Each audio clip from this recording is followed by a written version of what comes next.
warga kerajaan. Juga belum terlambat kalau saya katakan have a blessed new year 2021. The year of reproduction. Amos 9 ayat 13-14. Waktunya akan datang. Dan kalau kita melihat tanda-tanda semua apa yang terjadi hari ini, Tuhan akan kembali kepada kita memberikan dominion itu. Dominion over Edom. Siapa Edom?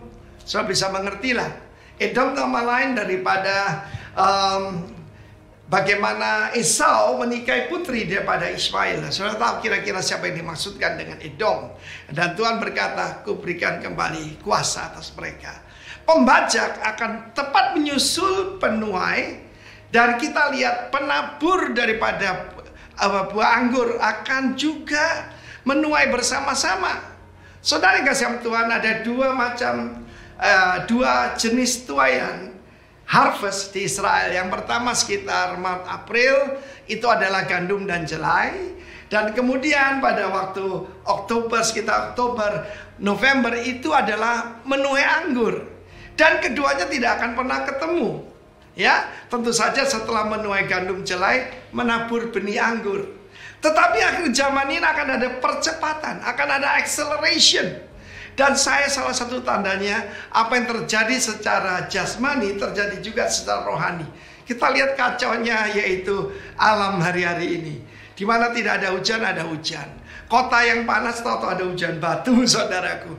Tapi kabar baiknya, akan diturunkan hujan awal dan hujan akhir bersama-sama. Hujan awal yaitu ketika seperti saya katakan tadi sekitar bulan awal April dan juga bulan Oktober, itu akan saudaraku terjadi bersama-sama. Karena Tuhan janji bukan cuma hujan awal dan hujan akhir, tapi hujan awal dan hujan akhir bersama-sama. Great revival akan terjadi, pencurahan daripada Roh Kudus. Salah satu tandanya ayat 14 akan memulihkan kembali umatku Israel. I will bring again the captivity of my people of Israel. Kita sedang melihat saudaraku, sejak tahun 1918 pelan demi pelan 1948 negara Israel berdiri. Dan kemudian sekitar tahun 80-an dari Rusia, dari utara. Sekarang ini bahkan dari China, dari India, dari Thailand, dan juga dari Ethiopia. Suku-suku yang hilang, salah satunya Bani Manase, suku Manase kembali. Dan Tuhan berkata, kota-kota yang sehancur akan dibangun kembali. Look what happened to the modern Israel. Mereka menanam kebun-kebun anggur dan minum buahnya.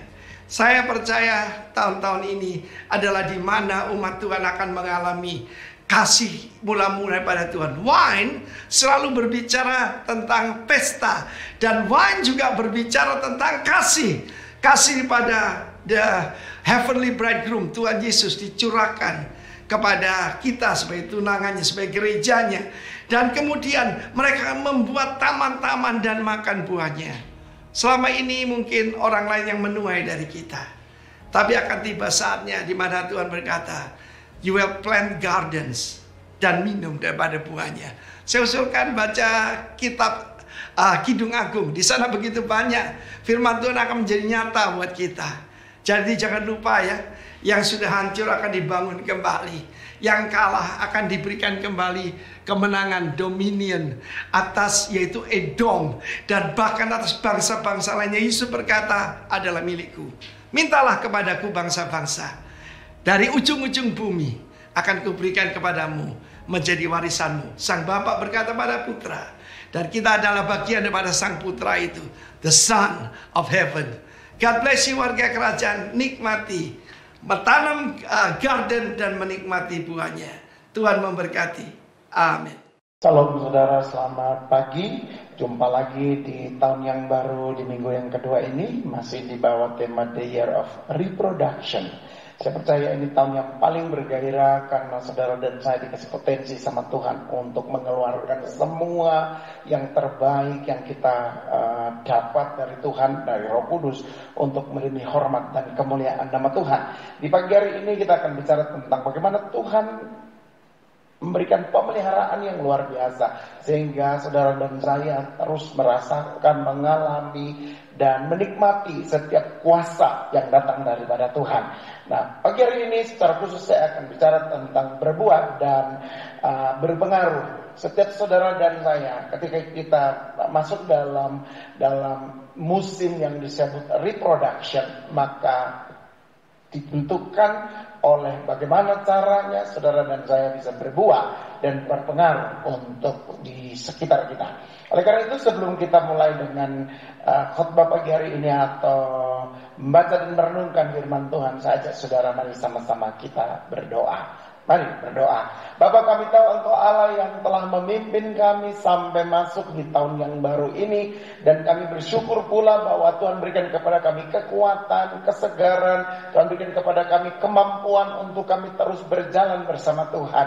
Dan kami percaya 2021 ini menjadi tahun yang penuh dengan gairah, di mana setiap kami akan dibawa oleh Tuhan untuk menjadi pribadi-pribadi yang menghasilkan, yang mengeluarkan sesuatu yang berguna dari hidup kami, supaya dinikmati oleh Tuhan dan dinikmati oleh sesama. Oleh karena itu, pagi hari ini kami akan sama-sama belajar firman Tuhan lagi. Sekiranya urapan daripada kuasa Roh Kudus turun untuk setiap kami, menyediakan hati kami untuk kami menjadi mengerti apa yang menjadi bagian yang Tuhan sampaikan di pagi hari ini. Sekiranya Roh Kudus ada bersama dengan kami, kemuliaan-Mu ada di tempat ini, dan setiap orang akan pulang dengan mendapat sesuatu dari tangan Tuhan sendiri. Terima kasih Bapa di sorga. Ini doa kami, ucapan syukur kami. Hanya di dalam nama Tuhan Yesus kami siap untuk diberkati dengan firman-Mu pada pagi hari ini. Dalam nama Yesus kami berdoa. Haleluya. Amin. Sekali lagi shalom saudara, apa kabar?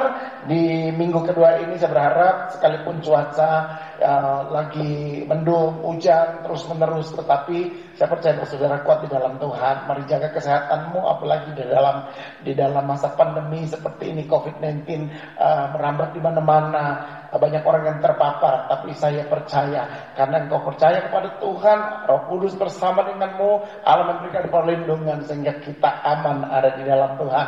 Yang aman di dalam Tuhan, coba lambaikan tangan dan beri tepuk tangan bagi Allah kita.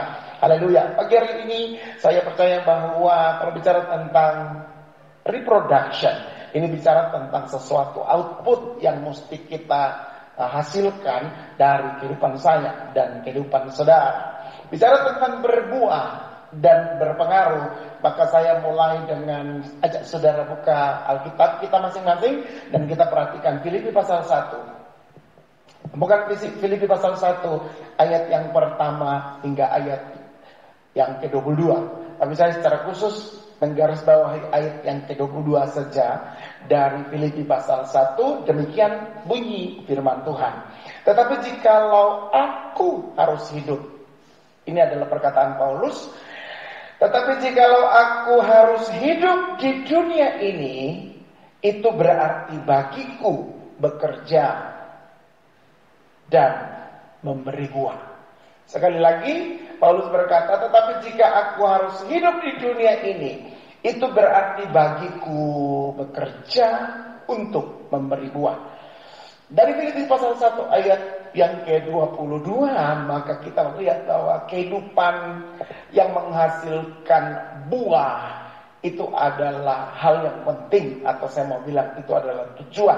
Di mana siapapun juga saudara, termasuk saya, di tempat di mana Tuhan tempatkan kita, baik itu kamu yang pengusaha, kamu yang pegawai negeri sipil, atau ASN, kamu yang mahasiswa pelajar, ataupun kamu yang ibu rumah tangga, pensiunan, ataupun polisi, tentara, dengar baik bahwa kehidupan ini pada puncaknya adalah saudara dan saya mesti menunjukkan kepada dunia ini bahwa kita tidak hidup dengan percuma, tapi kita hidup dan hidup kita itu menghasilkan buah. Sehingga saya bilang ini kira-kira harus menjadi tujuan dari saya dan juga saudara. Nah, oleh karena itu, untuk mencapai tujuan itu, yang saya bilang tadi berbuah itu tujuan, maka kita harus ekstra berdoa. Berdoa dengan lebih lagi. Saudara mesti ekstra merenungkan firman Tuhan. Artinya membaca dan merenungkan firman Tuhan lebih lagi. Ekstra berharap kepada Tuhan. Ekstra bekerja dengan kekuatanmu untuk mencapai tujuan, yaitu hidup yang menghasilkan buah tadi. Untuk itu, tentu orang yang mau menghasilkan buah, dia tidak pusing atau tidak dipusingkan oleh hal-hal yang lain, tetapi ia bergerak dalam tujuan Allah, yaitu hidupnya harus menghasilkan buah. Berapa banyak saudara yang pagi ini mau hidup mau menghasilkan buah? Saya mau, karena saya tahu saya dipanggil Tuhan untuk menghasilkan buah atau berbuah. Nah, dari pernyataan ini atau dari Filipi pasal 1 ayat 22 ini timbul sebuah pertanyaan untuk kita pagi ini yang mesti dijawab oleh saudara dan saya adalah, mengapa Paulus bilang kepada orang-orang di Filipi bahwa orang percaya itu harus menghasilkan buah di dalam hidup ini? Kenapa saudara mesti menghasilkan buah di dalam hidup ini? Ada dua alasan kuat yang bisa saudara pegang pagi ini dari pertanyaan tadi, bahwa kenapa orang percaya hidup dan dia harus hidup berbuah atau menghasilkan buah, dan buah itu dinikmati oleh Tuhan dan juga dinikmati oleh sesama. Dua alasan kuat yang saya ingin sampaikan kepada saudara pagi hari ini. Yang pertama, saudara perhatikan Yohanes pasal 15 ayat yang ke-16.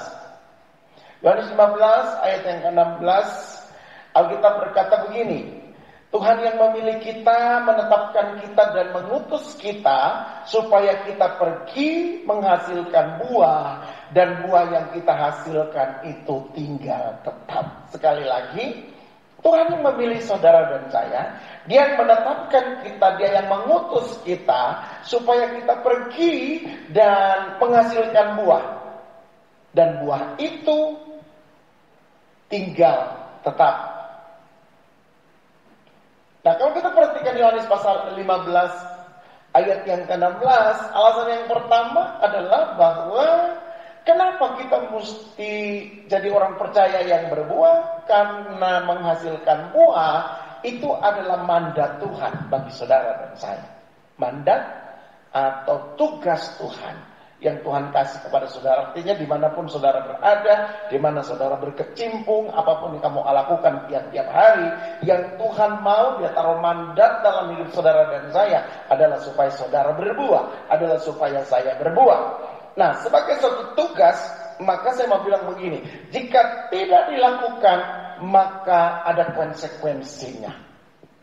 Artinya kalau kita tidak menghasilkan buah, ada konsekuensinya. Kalau kita berbuah, ada konsekuensinya.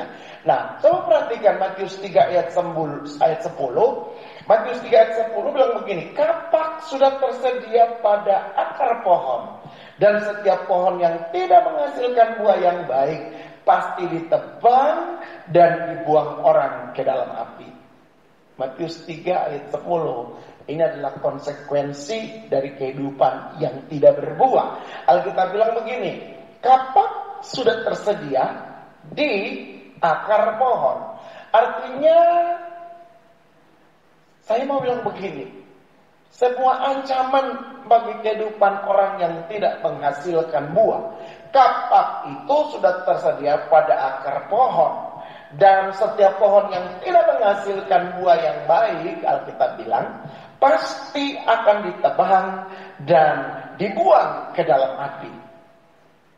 Kapak di akar pohon siap menebang setiap pohon yang tidak menghasilkan buah yang baik, dan setelah ditebang, pohon itu akan dilemparkan ke dalam api.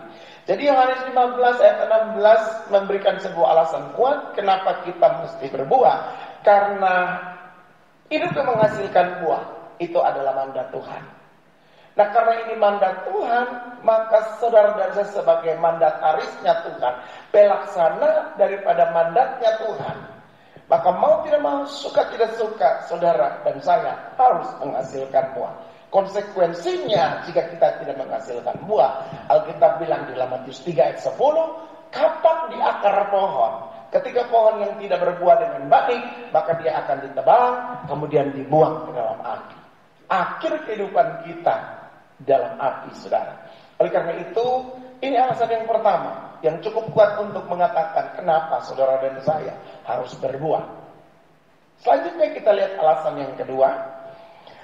Karena begini, saudara, dunia dan orang-orang di sekitar kita ini, saya mau bilang semua lagi sementara dalam keadaan sakit. Sakit dalam tanda kutip adalah bahwa mereka bisa kehilangan keteladanan, mereka kehilangan kasih, mereka kehilangan belas kasihan, mereka kehilangan hal-hal yang benar dan hal-hal yang kudus. Sehingga saya bilang dunia lagi dalam kondisi sakit. Orang-orang di sekitar kita dalam kondisi sakit, di mana mereka kehilangan keteladanan, mereka kehilangan kasih, mereka kehilangan belas kasihan, mereka kehilangan apa lagi? Hal-hal yang benar dan hal-hal yang kudus. Dan semua itu, saudara, merupakan sebuah bahagian atau sebuah kesempatan, sebuah opportunity bagi saudara dan saya untuk supaya kita menjadi jawaban bagi mereka yang sakit dan yang kehilangan tadi. Kenapa kita mesti berbuah? Buah yang saudara dan saya hasilkan itu menjadi jawaban bagi banyak orang yang sakit, bagi banyak orang yang tadi kehilangan, bagi banyak orang yang tidak lagi punya sebuah figur yang bisa dia teladani. Dan oleh karena itu, saudara perhatikan Yeskiel pasal 47 ayat yang ke-12 bilang begini. Sebab pohon-pohon itu mendapat aliran air dari tempat kudus itu. Jadi kita digambarkan seperti pohon yang mendapatkan aliran air dari tempat kudus. Yeskiel 47 ayat 12 bilang begitu. Dan pohon-pohon itu menghasilkan buah sepanjang tahun. Daunnya menjadi obat dan buahnya menjadi makanan. Jadi saudara bisa membayangkan kita digambarkan oleh Nabi Yeskiel pasal 47 sebagai pohon-pohon yang mendapatkan aliran air, nutrisi, sumber itu dari bait Allah. Dan Alkitab bilang semua pohon yang tumbuh di tepi sungai yang menghasilkan yang airnya dari bait Allah itu, dia akan berbuah sepanjang tahun. Setiap bulan dia berbuah. Dan buahnya itu menjadi makanan, daunnya menjadi obat. Oleh karena itu, ini yang saya bilang, alasan yang kedua, kenapa kita mesti menjadi orang yang reproduce atau yang menghasilkan sesuatu berbuah dalam hal ini adalah karena saudara menjadi jawaban bagi dunia yang hilang. Kita menjadi jawaban bagi dunia yang sakit. Kita menjadi jawaban bagi mereka-mereka yang kehilangan semuanya. Dengan cara bagaimana? Saudara hidup dengan sungguh-sungguh, menerima air dari bait Allah. Dan air itu membuat saudara bertumbuh hidup berbuah. Sepanjang tahun, setiap bulan berbuah. Dan Alkitab memberi penjelasan. Buahnya menjadi makanan. Daunnya menjadi obat. Bukankah kita yang menjadi pribadi yang bisa menyembuhkan mereka? Orang Tuhan pakai kita untuk menjadi jawaban bagi mereka semua. Ini dua alasan kuat kenapa kita mesti berbuah di tengah-tengah musim panggilan Tuhan bagi saudara dan saya. Selanjutnya mari kita perhatikan. Jika Tuhan bilang tadi berbuah itu adalah mandat, berbuah itu adalah menjadi bagian yang Tuhan taruh dalam hidup saudara dan menjadi jawaban bagi banyak orang. Pertanyaan berikutnya adalah, bagaimana caranya supaya hidup saudara dan hidup saya dapat berbuah lebat? Ini yang mau saya sampaikan kepada saudara. Bagaimana caranya sehingga kita bisa hidup dan hidup kita itu berbuah dan buahnya itu lebat? Ada beberapa fase yang mau saya jelaskan kepada saudara. Yang pertama, perhatikan bahwa supaya kita menjadi pribadi yang berbuah, menjadi pohon yang berbuah dan yang menerima air dari bait Allah, maka konsentrasi saudara adalah bahwa setiap hari kamu mesti dapat aliran air yang mengalir dari bait Allah. Setuju, katakan amin. Kamu mesti nikmati air yang mengalir dari bait Allah. Karena air yang mengalir dari bait Allah itu akan menjadi sungai yang besar. Kemudian ada ikan-ikan yang besar hidup di situ. Pohon-pohon yang tumbuh di tepi sungai itu menghasilkan buah setiap bulan. Dan daunnya jadi obat. Apalagi buahnya jadi makanan. Ini adalah sesuatu gambaran daripada kehidupan yang bermanfaat.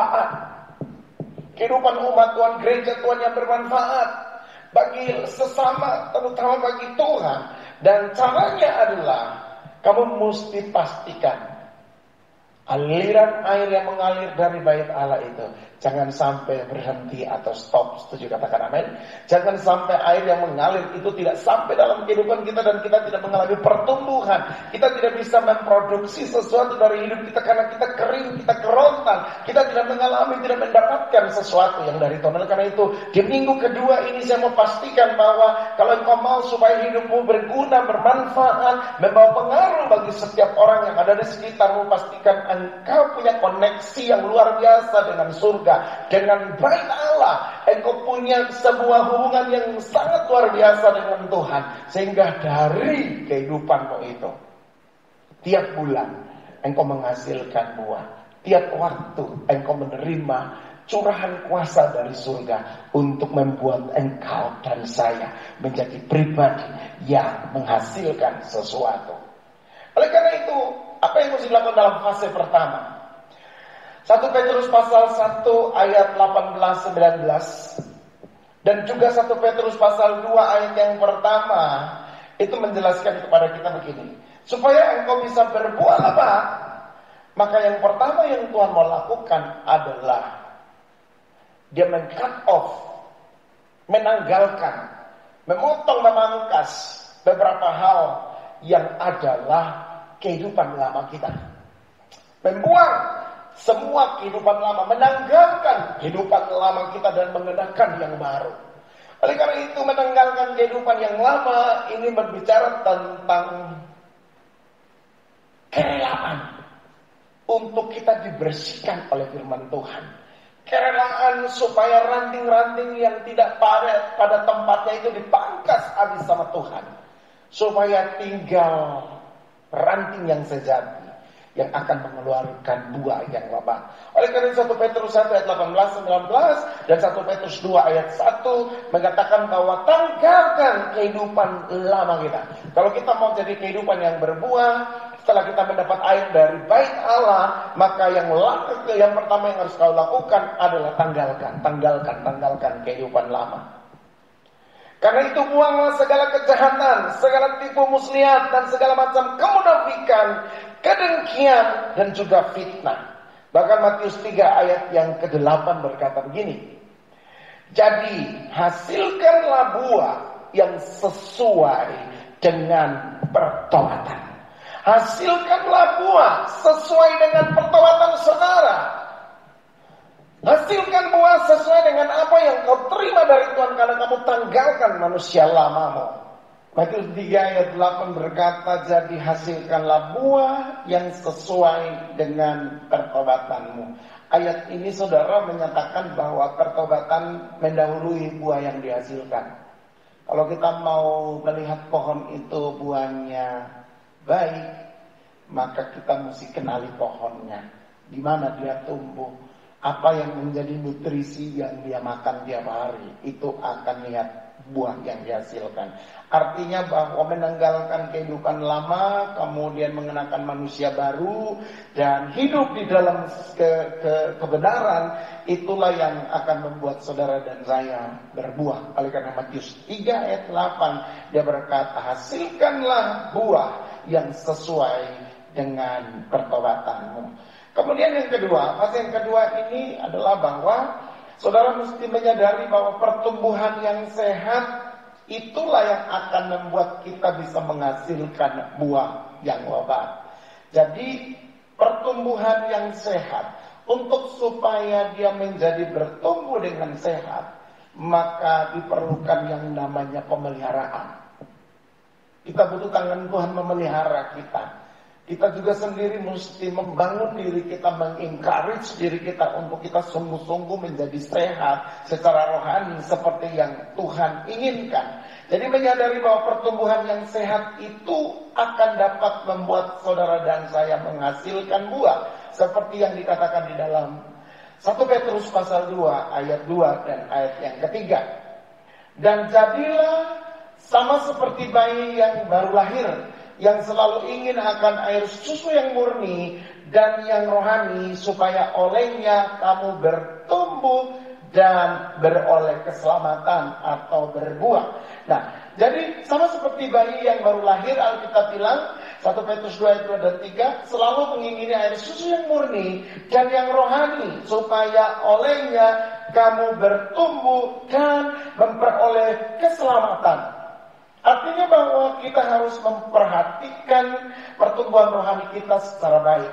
Jadi menyadari bahwa saudara dan saya harus mengalami pertumbuhan yang sehat di dalam Tuhan. Katakan dengan saya harus bertumbuh dengan sehat di dalam Tuhan. Sekali lagi katakan, saya harus bertumbuh dengan sehat di dalam Tuhan. Yang setuju tepuk tangan bagi Allah kita. Kita harus memperhatikan bagaimana pertumbuhan rohani kita secara baik. Nah, supaya bertumbuh maka kita mesti terpelihara di dalam Tuhan. Kita mesti memelihara kesetiaan kita. Kita mesti memelihara ketekunan kita. Kita mesti memelihara kebiasaan-kebiasaan habitnya kerajaan Allah di dalam kehidupan kita setiap hari. Sehingga satu hari itu pertumbuhan akan terjadi. Dan bukan pertumbuhan yang sembarangan, tapi saudara bertumbuh dengan sehat sampai menghasilkan buah yang berlipat kali ganda. Tadi kita berkata bahwa, atau firman Tuhan berkata bahwa untuk supaya kita menjadi sehat, maka 1 Petrus tadi memberikan contoh tentang seorang bayi. Atau jadilah sama seperti bayi yang baru lahir, yang selalu ingin akan air susu yang murni dan yang rohani. Jadi firman Tuhan itu memberikan solusi, yaitu saudara dan saya menjadi sama seperti bayi. Ini bukan berarti memiliki karakter seperti bayi, tetapi saudara dan saya dibawa untuk melihat beberapa hal. Bagaimana kita menilai sehat atau tidaknya pertumbuhan kita, maka kita lihat seperti seorang bayi yang selalu mengingini, Alkitab bilang tadi, susu yang murni dan yang rohani. Dua indikator tentang bayi. Yang pertama saudara, kalau kita bicara tentang bayi yang bertumbuh sehat, yang mengingini susu yang murni dan yang rohani, maka apa yang menjadi karakteristik dari seorang bayi? Yaitu bayi itu pertama memiliki keinginan yang sangat kuat. Memiliki keinginan yang sangat kuat untuk minum, saudara. Lapar dia nangis. Waktu dia badannya kurang baik, situasi keadaannya, dia akan nangis. Nah, sebagai orang percaya, kita pun harus memiliki keinginan yang kuat untuk bertumbuh secara rohani. Memiliki keinginan yang kuat. Bayi itu memiliki keinginan yang kuat untuk terus minum, terus dapat susu, terus dan terus. Beberapa jam, beberapa saat dia ingin minum lagi, dia ingin minum. Artinya bahwa ini yang mesti menjadi karakteristik dari saudara. Untuk mengalami kehidupan yang berbuah, maka Alkitab bilang tadi, kamu mesti punya sebuah keinginan yang kuat. Dan modal bagi sebuah pertumbuhan sampai berbuah adalah keinginan yang kuat untuk saudara bertumbuh. Setuju, katakan amin. Kemudian indikator yang kedua dari bayi itu tidak pernah merasa puas. Selain dia punya keinginan yang kuat, bayi itu tidak merasa puas. Dikasih dia akan makan, dikasih dia akan minum. Tidak ada bayi di dunia ini yang harus minum sekali untuk sehari, atau dua hari sekali minum, tidak. Tetapi setiap saat dia tidak pernah merasa puas, selalu ingin minum dan lain sebagainya. Oleh karena itu, dari indikator yang kedua ini saya punya firman Tuhan dari Mazmur pasal 1 ayat 2 dan 3. Mazmur berkata, kesukaannya ialah Taurat Tuhan, dan yang merenungkan Taurat itu siang dan malam, maka dia seperti pohon yang ditanam di tepi aliran air, yang menghasilkan buah pada musimnya, dan yang tidak layu daunnya, apa saja yang diperbuatnya menjadi berhasil. Nah, saudara perhatikan di dalam poin yang kedua ini dikatakan bahwa menyadari pertumbuhan yang sehat itu digambarkan seperti seorang bayi. Dan bayi itu punya keinginan yang kuat untuk minum, dan dia tidak pernah menjadi puas untuk terus minum. Jadi dua hal itu menjadi indikator kalau engkau mau bertumbuh sampai menghasilkan buah, maka engkau mesti memiliki sebuah kerinduan yang dalam untuk terus berbuah, terus makan, terus minum, terus dekat dengan Tuhan. Jika itu adalah engkau, maka saya percaya kamu pasti berbuah dan berpengaruh. Yang setuju katakan amin. Poin yang ketiga adalah bahwa bagaimana supaya kita bisa hidup dan menghasilkan buah yang lebat. Di fase yang ketiga ini saya mau bilang begini, engkau mesti punya sebuah itikat dari hidup ini untuk berani rela dibentuk seperti yang Tuhan mau. Jadi engkau mesti berani relakan hidup kita ini, hidup saudara dan hidup saya, untuk dibentuk menjadi seperti yang Tuhan mau. Karena kita dibentuk dan jadi seperti yang Tuhan mau, maka yang mesti saudara lakukan adalah datang kepada Yesus sebagai batu karang yang hidup.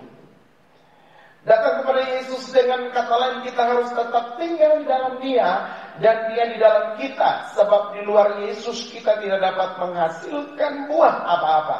Ketika kita dekat dengan Yesus, kita tahu hati Yesus, apa yang Dia inginkan bagi saudara dan juga bagi saya. Oleh karena itu, relakanlah hidup ini untuk Tuhan bentuk. Bagaimana caranya supaya Tuhan bentuk? Engkau mesti datang mendekat kepada Yesus sebagai batu karang yang hidup. Kemudian yang kedua, memiliki hati yang rela untuk dibentuk oleh Tuhan. Kita mesti rela hidup kita untuk dibentuk sama Tuhan dan dipakai sesuai dengan rencananya. Jadi 3 fase ini sekiranya menjadi bagian yang penting dalam hidup saudara. Yaitu yang fase yang pertama, tanggalkan hidup yang lama. Fase yang kedua, saudara dan saya mesti menjadi pribadi yang bertumbuh dengan sehat. Dengan cara adalah jadi sama seperti bayi yang selalu haus akan susu yang murni. Kemudian tidak pernah puas, dia selalu mencari dan menemukan apa yang menjadi bagian untuk supaya kita bertumbuh. Kita harus memperhatikan pertumbuhan rohani kita secara baik. Kemudian yang ketiga, kalau saudara perhatikan tadi, yaitu kita rela untuk dibentuk menjadi seperti yang Tuhan mau. Kekasih Tuhan sekalian, berbicara tentang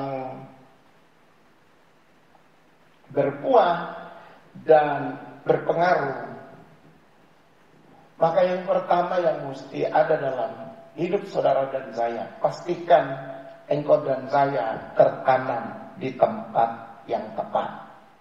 Mazmur pasal 1, Yeskiel pasal 47 berbicara keras kepada kita pagi hari ini, bahwa jika engkau mau mengalami pribadi yang berbuah lebat atau mengalami reproduction, mengalami kehidupan yang berbuah kembali, menghasilkan sesuatu kembali, maka poin yang pertama adalah tempat engkau tertanam adalah tempat yang tepat. Tadi di dalam Mazmur pasal 1 dia katakan bahwa orang yang kesukaannya ialah Taurat Tuhan, itu hidupnya seperti pohon yang tertanam di tepi aliran air. Kemudian di dalam Yeskiel 47 dia katakan bagi orang yang mau supaya pohon itu bertumbuh dan berbuah, maka dia mesti tertanam di tepi sungai. Dan sungai itu bukan sungai sembarangan, tapi Alkitab bilang sungai itu adalah sungai yang airnya itu bersumber dari Bait Allah. Artinya Allah menjadi segalanya, Allah menjadi kepala bagi kita, Allah menjadi semuanya bagi kita, dan semua yang mengalir dari Bait Allah itu akan membuat saudara hidup, akan membuat saudara bertumbuh, akan membuat saudara berbuah.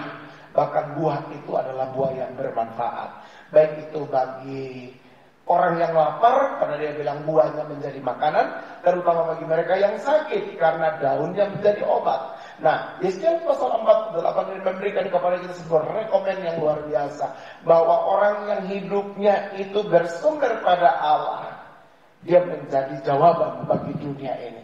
Banyak saudara mau jadi jawaban bagi dunia ini, saya mau.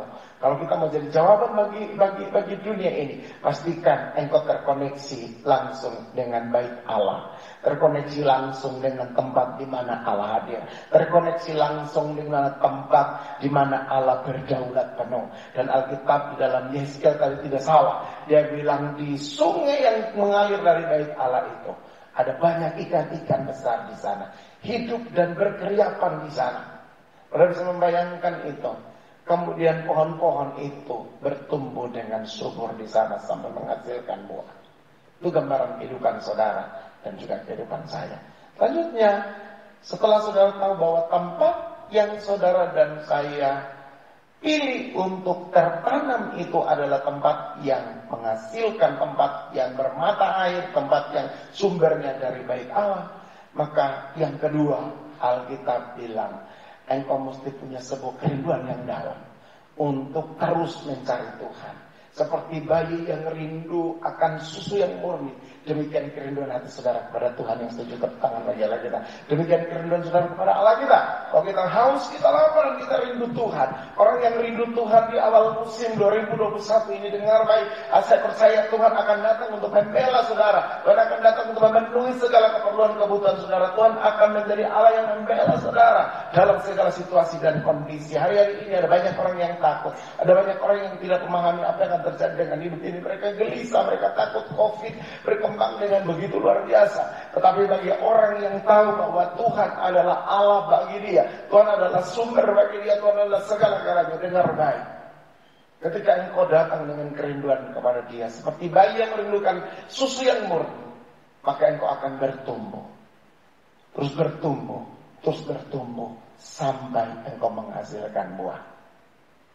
Kemudian yang ketiga, ketika kita bertumbuh, Yohanes 15 bilang, ranting yang tidak berbuah dipangkas, dipotong. Ada bagian-bagian dari kehidupan kita mungkin yang tahun ini akan dipangkas sama Tuhan. Tujuannya cuma satu, supaya engkau berbuah lebat, supaya engkau berpengaruh, supaya engkau bisa menghasilkan sesuatu dari Tuhan. Setuju? Katakan amin. Nah, oleh karena itu tangan Tuhan akan bergerak kepada saya dan juga kepada saudara. Dia akan memangkas setiap ranting yang tidak berbuah. Oleh karena itu pagi hari ini, tundukkan kepala saudara dan coba berpikir, ada hal apa lagi dari hidup saya yang Tuhan mau pangkas? Biarkan Tuhan pangkas, supaya engkau berbuah lebat. Berapa banyak saudara yang mau berbuah lebat? Berapa banyak saudara yang mau berbuah lebat? Lambaikan tangan. Berapa banyak saudara yang siap dipangkas? Nah, itu dia. Ini yang sulit. Kalau bicara tentang dipangkas, sakit. Kita akan berteriak. Kita akan menjerit-jerit. Karena ada bahagian yang dicabut dari kehidupan kita. Mungkin itu hal yang saudara lagi pegang erat-erat. Tuhan pangkas itu. Supaya di dalam hidup saudara, di dalam hidup saya akan keluar buah yang lebat. Dan buah itu dinikmati oleh Tuhan dan dinikmati oleh sesamamu. Kemudian yang berikut, kalau kita perhatikan dalam Yesaya pasal yang kelima, Alkitab bilang, supaya dia mengeluarkan buah atau dia akan berbuah dengan baik, maka si pemilik kebun anggur itu akan menggemburi tanah di sekitarnya, menaruh pupuk, kemudian apa? Memeliharanya dengan baik, supaya pokok anggur itu menghasilkan buah yang lebat. Yesaya pasal 5 berkata, ada sebuah tindakan yang agresif, yaitu membersihkan semua batu-batu yang ada di sekitar akar pohon itu, kemudian menaruh pupuk yang cukup, menyiraminya dengan baik, mengairinya dengan baik. Itu bicara tentang memelihara, saudara. Bicara tentang nursery, memelihara supaya pohon tersebut menghasilkan buah. Maka akarnya itu, anak di sekitarnya mesti digemburi, disiram, diairi dengan baik, ditaruh pupuk supaya berbuah. Apa arti ini? Artinya bahwa saudara membutuhkan tangan yang dipakai untuk mengangkat batu-batu yang menekan akar saudara. Menggemburi tanah yang sudah keras supaya melembut lagi, supaya akar itu bisa mendapat hawa ke udara. Kemudian ditaruh pupuk, artinya diberi kesempatan untuk kita mendapat ekstra nutrisi. Dan yang bisa lakukan itu adalah Tuhan dan hamba-hambanya. Oleh karena itu, biarkan saudara, kehidupan kita ada tangan yang Tuhan pakai untuk menggemburi hidup saudara. Mengambil batu-batu yang tidak berguna, dibuang, dikasih keluar, kemudian dikasih masuk pupuk yang baru. Kenapa? Supaya engkau bertumbuh dan berbuah lebat. Perhatikan baik-baik, ini adalah cara yang Tuhan pakai untuk memelihara kehidupan saya dan kehidupan saudara. Untuk supaya di tahun ini saudara dan saya menikmati yang namanya reproduction, yang namanya berbuah kembali, yang namanya menghasilkan kembali, yang namanya temukan kembali kasih yang mula-mula, yang hilang, yang jauh, yang tidak lagi saudara alami, yang mudah suam-suam kuku, yang mudah tidak lagi bergairah. Pastikan engkau mengalami yang namanya reproduction. Kau mengalami yang namanya menghasilkan kembali. Mungkin ada beberapa orang selama masa pandemi ini engkau mengalami up and down, turun dan naik. Engkau juga mengalami mungkin stagnasi. Engkau mengalami banyak hal yang tidak semaksimal yang biasanya. Dengar baik, tahun reproduction ini adalah tahun Tuhan kembalikan apa yang pernah kamu alami 2 tahun kemarin, 3 tahun kemarin, 1 tahun kemarin, untuk Dia kembalikan di tahun ini bagimu. Yang setuju katakan amin, yang setuju katakan amin, dan tepuk tangan bagi Allah kita lagi. Haleluya. Akhirnya saudara-saudara yang dikasih oleh Tuhan Yesus Kristus, pastikan di the year of reproduction ini engkau adalah pribadi yang berbuah. Kita sudah tahu bagaimana caranya berbuah, kita sudah tahu bagaimana caranya supaya pohon itu, kehidupan saya dan saudara yang digambarkan sebagai pohon itu, bisa mereproduksi sesuatu dari dalam, supaya dinikmati oleh Tuhan. Tuhan lagi menunggu saudara, menunggu saya, untuk kita sama-sama menghasilkan buah. Oleh karena itu jangan berhenti, jangan putus asa, terus merindukan Tuhan, sebab hanya daripada Tuhan datang kekuatan untuk aku menghasilkan sesuatu di dalam hidup ini. Terima kasih Tuhan Yesus memberkati saudara pagi hari ini. Mari buka tanganmu, kita akan menyembah Tuhan, kita akan berdoa. Saya percaya bahwa Roh Kudus akan mengajari saudara, Roh Kudus akan menuntun saudara, membimbing kita supaya kita makin menjadi kuat di dalam Tuhan. Oleh karena itu, mari kita sama-sama berdoa. Bapa, kami mengucap syukur untuk pagi hari ini. Terima kasih untuk sebuah pengertian baru lagi yang Tuhan berikan kepada kami, bahwa jika Tuhan tetapkan kami di tahun di mana kami mesti bereproduksi lagi, maka tidak ada cara lain selain kehidupan jasmani, kehidupan rohani. Kami mesti berbuah dan berpengaruh. Untuk berbuah dan pengaruh kami butuh Tuhan. Kami butuh air yang mengalir dari bait Allah. Itu yang membasahi kehidupan kami, yang mempengaruhi kehidupan kami, yang mengintervensi kehidupan kami, supaya kami kuat, kami dapat menghasilkan sesuatu di tiap bulan, seperti yang dikatakan oleh Hezekiel tadi. Kami juga percaya bahwa tangan Tuhan yang kuat akan menanggalkan semua hal yang menjadi kendala dalam hidup kami untuk kami berbuat. Engkau akan cut off semuanya, Engkau akan pangkas semuanya, dan tinggal yang sejati yang Tuhan mau. Demikian juga Bapa, di pagi hari ini biar Tuhan sendiri yang memimpin tiap-tiap jemaat-Mu, bahwa mereka dari kemuliaan kepada kemuliaan, dari glory kepada glory, dari satu berkat ke berkat berikutnya. Sebab itu kami butuh Tuhan, kami butuh Engkau Tuhan, kami butuh Engkau Yesus yang berjalan di depan kami. Dan pada pagi hari ini aku berdoa untuk seluruh jemaat Tuhan yang buat di tahun 2021 ini menjadi tahun penuh dengan gairah, tahun di mana kami mengerti bahwa hidup ini tidak bisa hidup dengan percuma, sebab Tuhan menempatkan kami di mana pun supaya kami menghasilkan buah di sana.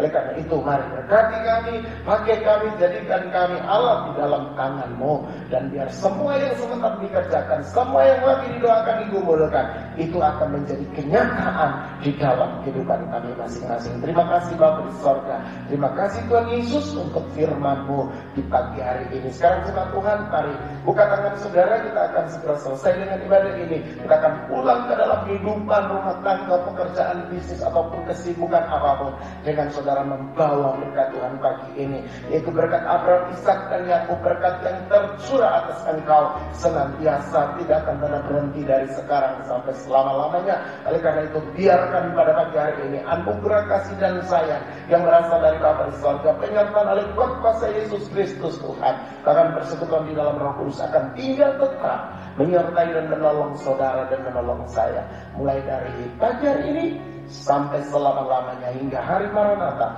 Tuhan Yesus datang di awan-awan untuk menjemput saudara dan saya, para salehnya.